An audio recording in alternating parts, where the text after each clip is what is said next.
Hello and welcome to KLM Institute. Tensions are rising sharply in Eastern Europe after a dramatic escalation involving Russian military drones crossing into NATO territory. In a direct response, NATO has launched a new operation called Operation Eastern Sentry, with France sending Rafale fighter jets to support Poland, and the United Nations Security Council calling an emergency meeting. Let's break down what's happening, why it matters, and what it could mean for Europe and the world. According to NATO officials, several Russian drones recently violated Polish airspace while conducting large-scale attacks on Ukraine. Poland, a NATO member, reported the drones entered its airspace multiple times, posing a serious risk to both military and civilian zones. This violation of Polish airspace has triggered a unified military response. NATO swiftly launched Operation Eastern Sentry, aimed at reinforcing its eastern defenses. Troops and air defense systems from France, the UK, Germany, and Denmark are being mobilized to Poland and other nearby countries. French President Emmanuel Macron also announced the deployment of 3 Rafale fighter jets to Poland. These are some of the most advanced multirole jets in Europe. Macron said, "France stands by Poland and by the collective defense of Europe." This show of military strength is not just about protecting airspace. It's a clear message to Russia.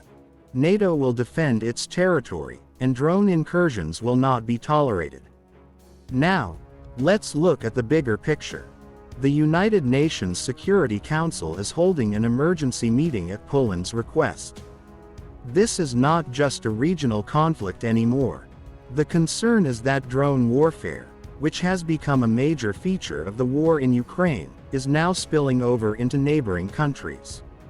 Experts are warning that if such drone incursions continue, the risk of a wider military conflict increases.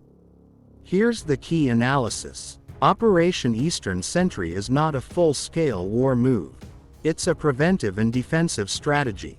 By showing strength now, NATO hopes to avoid further escalations. The use of drones by Russia could be a tactic to test NATO's responses, and these small violations could become more frequent if left unchecked. Poland, already on high alert, has increased its radar and defense coverage. The message is clear: any future airspace violations will be dealt with swiftly. From a strategic perspective, France's involvement is highly symbolic. It shows that Western Europe is fully aligned with Eastern NATO allies like Poland and the Baltic states. For France, this also boosts its position as a key military leader in Europe, especially after Brexit. So what should we take away from all this?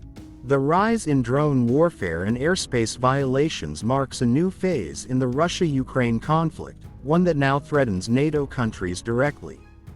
While no military confrontation between NATO and Russia has occurred yet, this week's developments show that the risk is increasing. Operation Eastern Sentry, the deployment of Rafale jets, and the UN Security Council's emergency meeting are all part of a larger effort to maintain peace through strength. That's all for today's update from KLM Institute. Stay informed, stay aware. Thank you for watching.